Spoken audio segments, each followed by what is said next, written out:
قل إن خير الأنبياء محمد وأجل من يمشي على الكثبان وأجل صحب الرسل صحب محمد. قصة غريبة جدا. عمرو بن الجموح كما وردت هذه القصة في ابن إسحاق في سيرته، وكذلك في دلائل النبوة لأبي نعيم، وكذلك في البيهقي في دلائل النبوة، ووردت أيضا في ابن سعد في الطبقات، إن عمرو بن الجموح كان سيد من سادات بني سلمة، وكان عنده في بيته صنم من خشب وكان بيعبد هذا الصنم. لما أسلم فتيان بني سلمة معاذ بن جبل ومعاذ بن عمرو بن الجموح ابنه أسلموا قبليه، وهو سيد من السادات فمش عارفين يتكلموه ويقنعوه، ففكروا في حيلة، راحوا جابوا الصنم بتاعه ده، صنم الخشب، بالليل وهو بعد ما هو نام راحوا جابوا الصنم ده ووضعوه في الصرف الصحي بتاع بني سلمة، وضعوه في بير، كان البير ده بيحطوا فيه عذر الناس، يعني فضلات البراز يعني أجلكم الله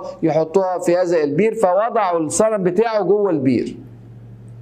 فصحي عمرو بن الجموح تاني يوم لقى الصنم مش موجود، قاعد يدور عليه لقاه موجود في بير الفضلات في الصرف الصحي، فغضب جدا جدا وقال من فعل هذا، وخد الصنم فطهره وطيبه ورجع حطه تاني عنده في البيت. جه الأطفال تاني يوم بالليل خدوا الصنم حطوه في نفس البيت تاني، فرجع دور عليه وعملوا الكلام ده كذا ليلة ورا بعضها. في الآخر عمرو بن الجموح يعني غضب شديد وقال ايه اللي بيحصل ده؟ كل مرة الصنم بتاع الإله بتاعه يعني في الصرف الصحي، فخد سيف بعد ما طهره وطيبه وحط السيف في رقبة الصنم وقال له دافع عن نفسك. انت الناس انا ما اعرفش مين اللي بيعمل فيك كده، لو اعرف اللي بيعمل فيك كده احرقه بنص الروايه اللي احرقنا، لكن انا مش عارف اوصل له، فدافع عن نفسك. فتاني يوم الاطفال جم خدوا الصنم بالسيف بتاعه وربطوا كلب ميت كمان فيه وقاموا رامينه برضه في فضلات الناس في الصرف الصحي. صحي عمرو بن الجموح لقى الموضوع بقى ضخم جدا، مربوط في كلب ميت ومرمي والسيف بتاعه متعلق في رقبته. قال له لا خير فيك، انت كده جبتني من الاخر، لا خير فيك.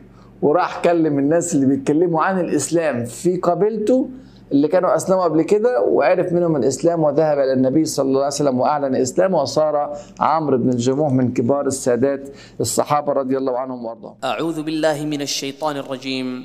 بسم الله الرحمن الرحيم. الحمد لله رب العالمين الرحمن الرحيم مالك يوم الدين إياك نعبد وإياك نستعين اهدنا الصراط المستقيم صراط الذين أنعمت عليهم غير المغضوب عليهم ولا الضالين